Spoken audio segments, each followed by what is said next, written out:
Dober dan, dobrodošli, hvala lepa za udeležbo.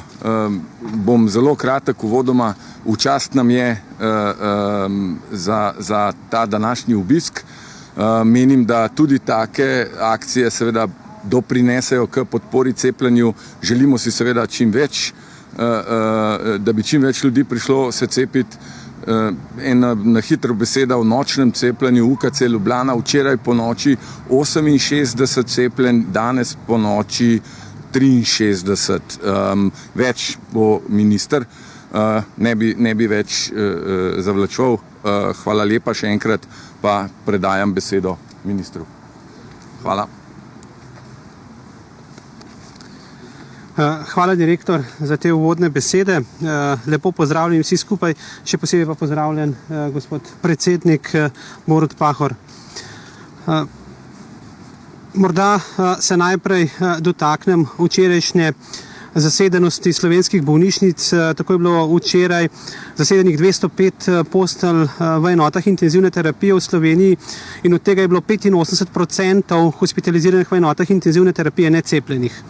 Hkrati je bilo gledano tudi navadne COVID oddelke, kar 72% hospitaliziranih necepljenih, skupaj pa smo imeli 665 COVID-nih bolnikov v slovenskih bolnišnicah. Ko govorimo o dnevih cepljenja, naj seveda povem, da sem zadovoljen z odzivom, vendar si želim, da pride še več posameznikov, še več Slovencev in Slovenk v teh dneh na cepljenje. Tako smo včeraj po podatkih Nacionalnega inštituta za javno zdravje cepili 13 827 Slovenk in Slovencev, od tega 873 s prvim odmerkom, 1462 z drugim odmerkom in 11 492 s tretjim odmerkom. Pomembno je, ko govorimo o dnevih cepljenja, da je v teh dneh z pomočjo vseh, tudi vas medijev seveda, prišla novica o dnevih cepljenja do slehernega doma in seveda, da so bili vse Slovenke in Slovenci deležni tega nagovora in prošnje, da se pridružijo skupni kampanji, da dosežemo zadostno precepljenost. Izredno sem hvaležen tudi predsedniku države, ki se nam je danes pridružil pri podpori v teh dnevih cepljenja, kajti ta podpora nam izredno veliko pomeni, hkrati pa seveda več kot nas je in več kot nas poziva k cepljenju, več ljudi nas tudi sliši. Ko govorimo o teh dnevih cepljenja, pa teh seveda ne bi bilo. Ne bi bilo brez vseh zdravstvenih delavcev, ki so maksimalno angažirani, da napravijo, bom rekel, te pomembne korake na ciljni ravnini do končne zmage nad COVID-19. Ko hodim v teh dneh po Sloveniji, opažam med zdravstvenimi delavci nasmejane obraze. Ne vidim apatije, kot smo jim morda priča še pred nekaj dnevi, in razlog v temu je predvsem v tej splošni oziroma široki podpori skupnosti, podpori vseh Slovenk in Slovencev, zavedajoč se, da je to tisti pomemben korak, ki ga moramo napraviti, zato da bomo bolj varno in zdravo, s tem, ko stopimo skupaj, zakorakali v leto 2022.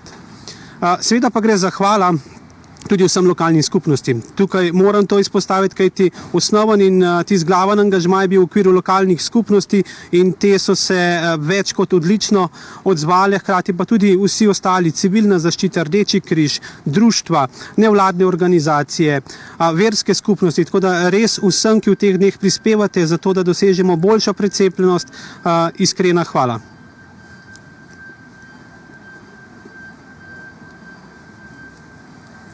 Dober dan, lep pozdrav vsem.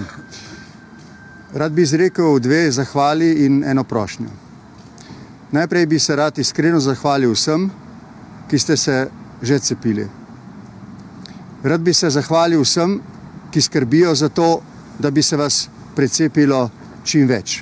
V prvi vrsti bi se rad zahvalil zdravstvenim delavcem in vsem tistim, ki jim pomagajo, da bi precepili čim večji delež prebivalstva in s tem omogočili relativno normalno delo v bolnišnicah, kar pomeni, da pri cepljenju ne gre samo za to, da se zavarujemo pred COVID-om, ampak da omogočimo, da bolnišnice, zdravstveni domovi, zdravstvene ustanove opravljajo tudi sicer normalno delo v skrbi za zdravje drugih ljudi. Prosim, razmislimo vsi o tem. In v tem smislu dajem prošnjo vsem tistim, ki se še niso cepili in razmišljajo o tem. Vem, da se vsi ne bomo cepili, da bodo ostali nekateri ljudje, ki iz teh ali onih razlogov, nekateri tudi zelo upravičenih, ne bodo storili tega. Menim pa, da obstaja še vedno en delež prebivalstva, ki je neodločen in tehta. Nekatere tudi strah. Nekatere, vem, je bolj strah cepljenja kot COVID-a. Vsak, ki premaga ta strah in zdaj gre in se cepi, je naš junak. Je naš junak. Je prispeval k temu, da je zavaroval svoje zdravje in da je zavaroval naše zdravje, zdravje celotne skupnosti. Tudi vam, medijem, bi rad iskreno izrekel zahvalo, da pri tem, ko prenašate to pomembno sporočilo, pomembno pomagate. Vedno, v vseh 32 letih, kolikor sem služil v domovini, na različnih položajih, sem spoznal, da je del naše slovenske zmagovalne miselnosti vztrajnost.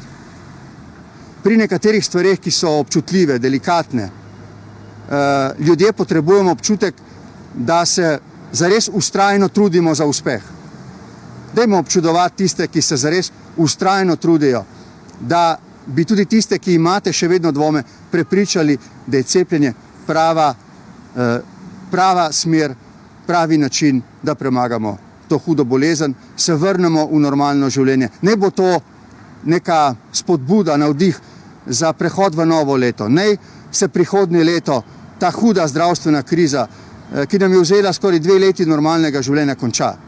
Ne vemo, kako se bo razvijala, jaz med vsemi tukaj še najmanj. Vem pa, to je dokazano, da cepljenje pomaga. Dajmo vsi skupaj, tudi zlasti tisti, ki potem še niste posegli, dajte razmisliti o tem, ali bi res z velikimi napori premagali strah ali druge pomisleke in zase in za to skupnost naredili to, da potem skupaj premagamo v tej dolgi ciljni ravnini, ki se vleče to ciljno črto in nekako zadihamo eno normalno življenje. To si želim v prihodnjem letu.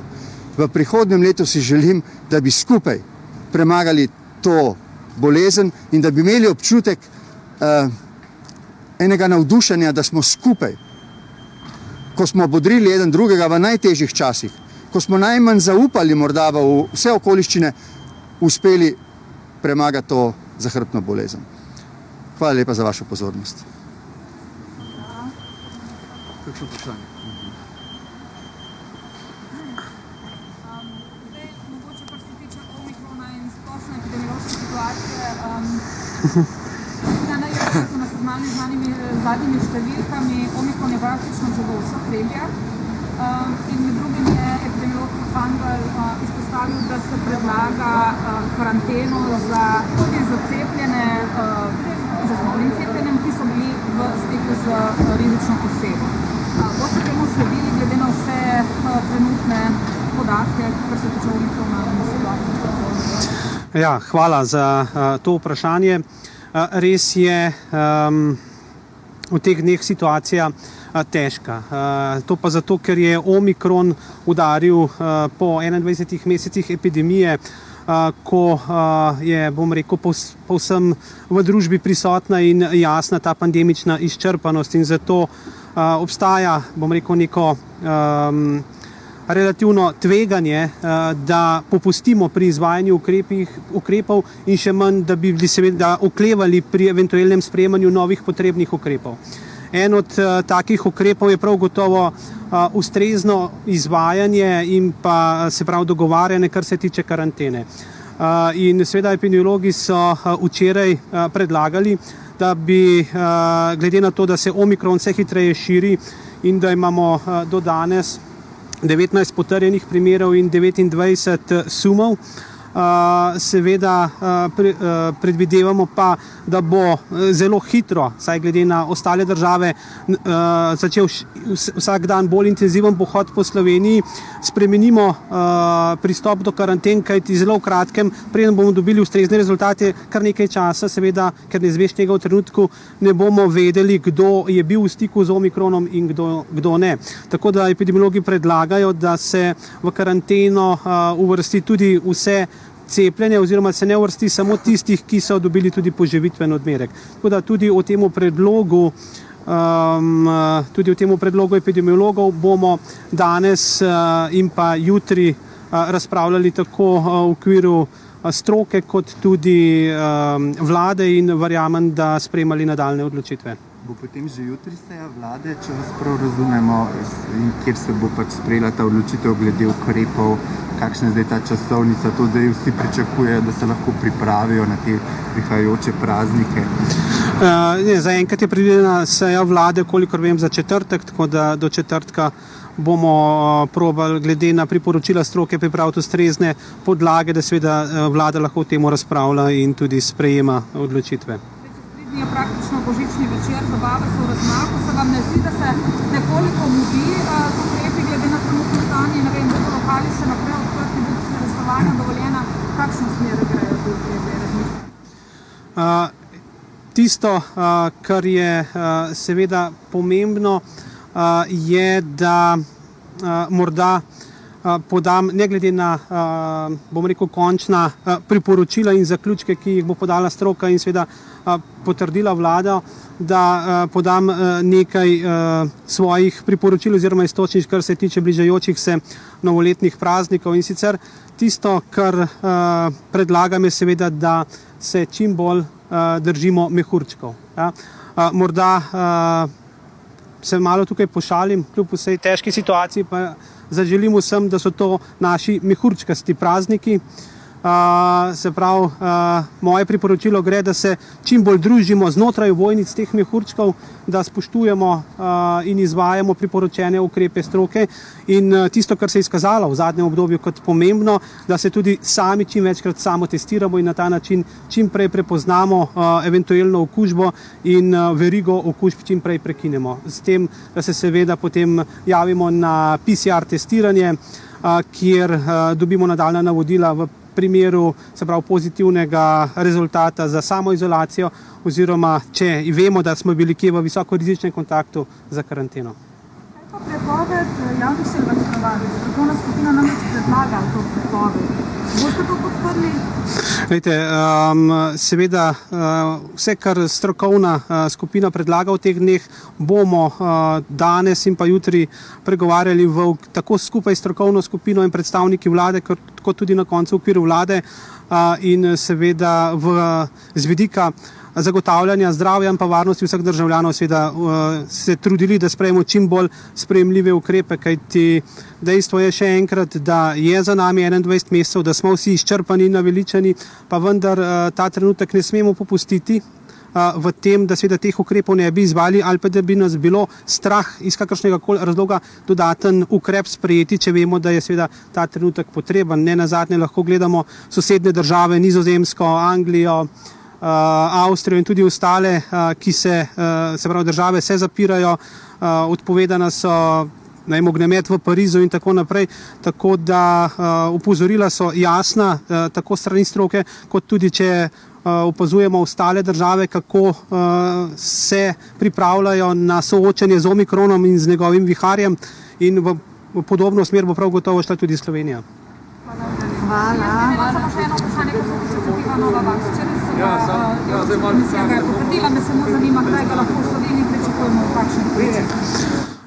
Glejte, pri cepivu Novavax smo seveda veseli, da je prišlo tudi do nove potrditve cepiva na ravni Evropske agencije za zdravila.